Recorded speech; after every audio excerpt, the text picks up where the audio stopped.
찬미 예수님, 네, 여러분, 선거는 다 하셨나요?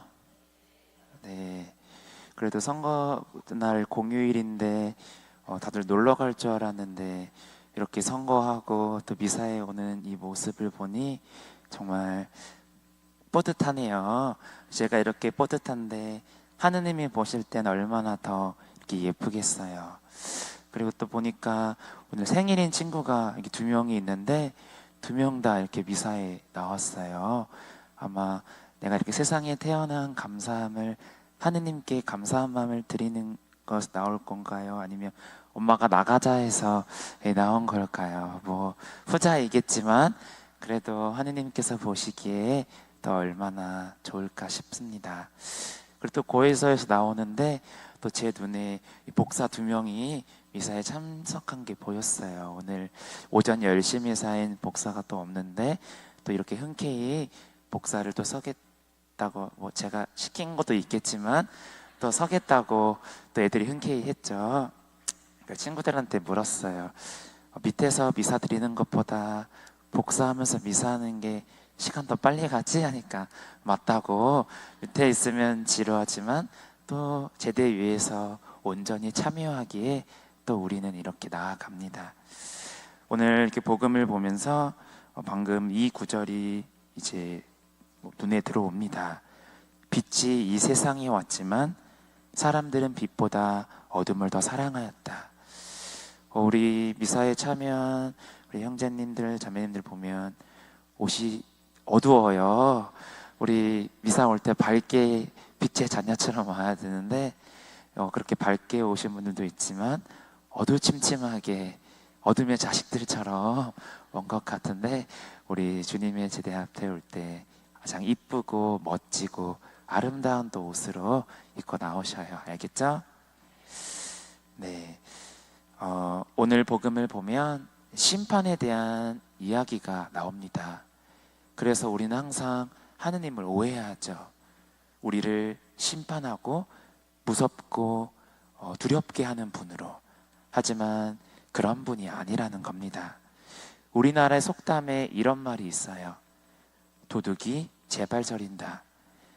우리가 죄의 잘못을 해놓고 내 잘못한 게 이제 드러날까봐 걱정이 돼서 너무 두려워한 나머지 나도 모르는 사이에 그런 행동들을 그 사실들을 드러낸다는 겁니다.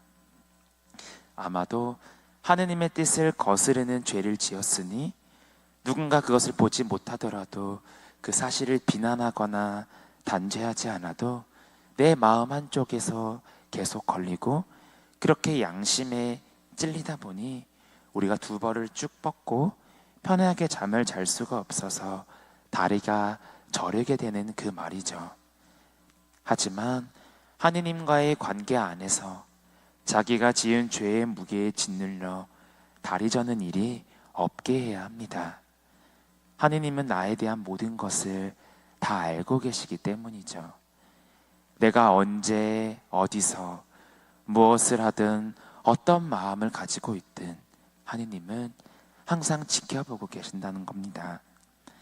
하지만 그런 하느님의 지켜보고 바라보시는 것 때문에 우리가 죄지는 현장을 적발하여 벌을 주시기 위한 감시가 아니라는 겁니다. 이거는 우리가 잘못된 길로 접어들어 멸망에 빠지지 않기를 바라시는 걱정의 마음이고 우리가 당신 뜻에 맞는 올바른 것들을 잘 선택하여 구원받기를 바라시는 관심이자 사랑이라는 겁니다. 그런데 우리는 그렇게 사랑 가득하신 하느님을 오해합니다. 하느님을 엄하고 무서운 심판자로 오해하기도 하고 지금까지 지은 나의 죄의 무게를 생각한다면 구원받은 것보다는 내가 더 심판받을 것이라는 것에 가까운 착각을 하게 되죠.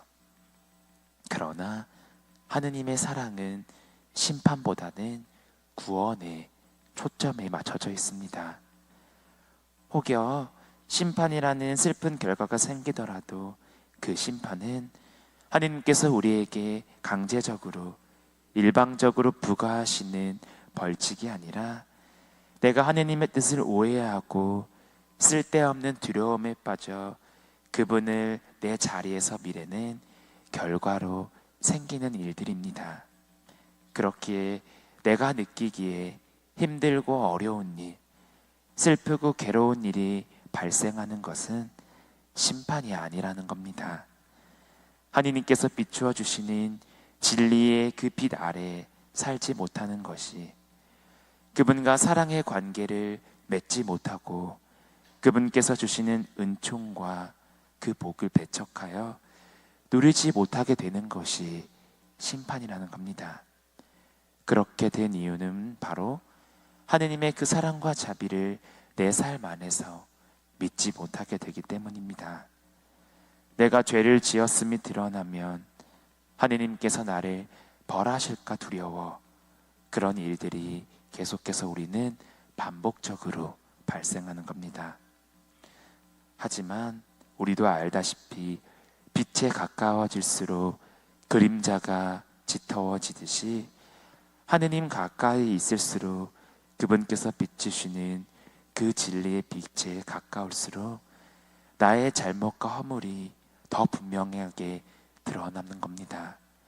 그런 상황을 도저히 우리가 견딜 수 없기에 우리는 착각하게 되는 거죠. 나의 잘못이 분명하게 드러낼수록 우리가 하느님께 받을 수 있는 그 벌이 더 커진다고 오해합니다. 그래서 우리는 스스로 어둠 속을 들어가는 쪽을, 무지와 죄악의 상태에 안주하는 쪽을 나도 모르게 선택하게 되는 것이죠. 그러나 하느님으로부터 사랑받을 엄두를 내지 못한 채 그분께 단지 벌을 받지 않기 위해 그분과 떨어지려고 하는 것은 우리는 점점 더 죄의 구렁텅이 속에, 더 죄의 굴레 속에 빠지게 되는 겁니다. 하느님은 그런 나조차도 용서하기 위해, 사랑하기 위해 그 자리에서 기다려 주시는데 나 스스로가 하느님의 그 사랑으로부터 소외시키는 것입니다. 그것이 우리가 진정으로 두려워하고 피해야 할 가장 큰 심판이자 지옥임을 알지 못하기에 벌어지는 것입니다.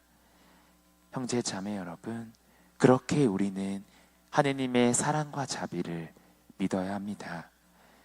그것을 믿는다는 것은 하느님께서는 사랑이 가득하신 분이시며 그 사랑이 하느님께서 우리를 너무나 사랑하신 나머지 우리와 똑같은 인간이 되셨을 뿐만이 아니라 십자가에 못 박혀 돌아가셨음을 머리로 받아들이는 것이 아닌 내 마음으로 받아들이는 것입니다. 그렇게 하느님의 사랑을 받아들이는 사람은 예수님처럼 다른 사람들에게, 힘들어하고 아파하는 이들에게 관심을 가지고 사랑을 드러내신다는 겁니다. 그렇기에 걱정과 두려움 때문에 주눅들어 지금 해야 할 일을 못하는 어리석음을 범하지 않고 하느님의 뜻과 마음을 적극적으로 헤아리며 그것을 삶 속에서 실천하는 데 집중할 수 있는 여러분이 되었으면 좋겠습니다. 이처럼 단순하고 명확하게 사는 이들에게 구원은 분명한 확신이자 현실이 될 것입니다. 그렇기에 주님께로 나아가면서 느껴지는 나의 긴 그림자는, 나의 약함과 부족함은 오히려 하느님의 뜻이 이루어지는 영광스러운 자리라는 겁니다. 하느님은 나의 약함과 부족함을 통해 그분의 강하심을 드러내기 때문입니다. 그렇기에 나의 약함을 오히려 당당히 사람들 앞에서 드러낼 때 우리는 그분의 그 영광에 또 한 번 참여하게 되는 겁니다. 우리는 이 약함을 통해 주님의 자비를 체험하고 그분의 크신 힘과 은총을 온전히 깨닫게 될 겁니다. 그러니 주님께서 비추어주는 그 빛으로 나아가는 길을 멈추지 말았으면 합니다. 그분의 앞에서 들어지는 나의 죄와 부족함은 당연한 것이기 때문입니다. 그러니 그 어둠보다, 그 나약함보다 주님의 더 자비가, 주님의 사랑이 더 크다는 것이 우리의 삶을 통해 드러날 것입니다. 어둠을 이기시는 그 빛이 우리를 비추십니다. 그러니 그 주님의 빛을 믿고 오늘도 묵묵히 걸어가는 여러분들이 되었으면 좋겠습니다. 우리의 어둠을 빛으로 채워주실 그분께로 향하는 우리의 발걸음을 끌어주시는 주님을 바라보며 오늘 하늘도 그 빛을 통해 기쁘게 보내는 여러분들이 되시기를 저 또한 소망합니다. 아멘.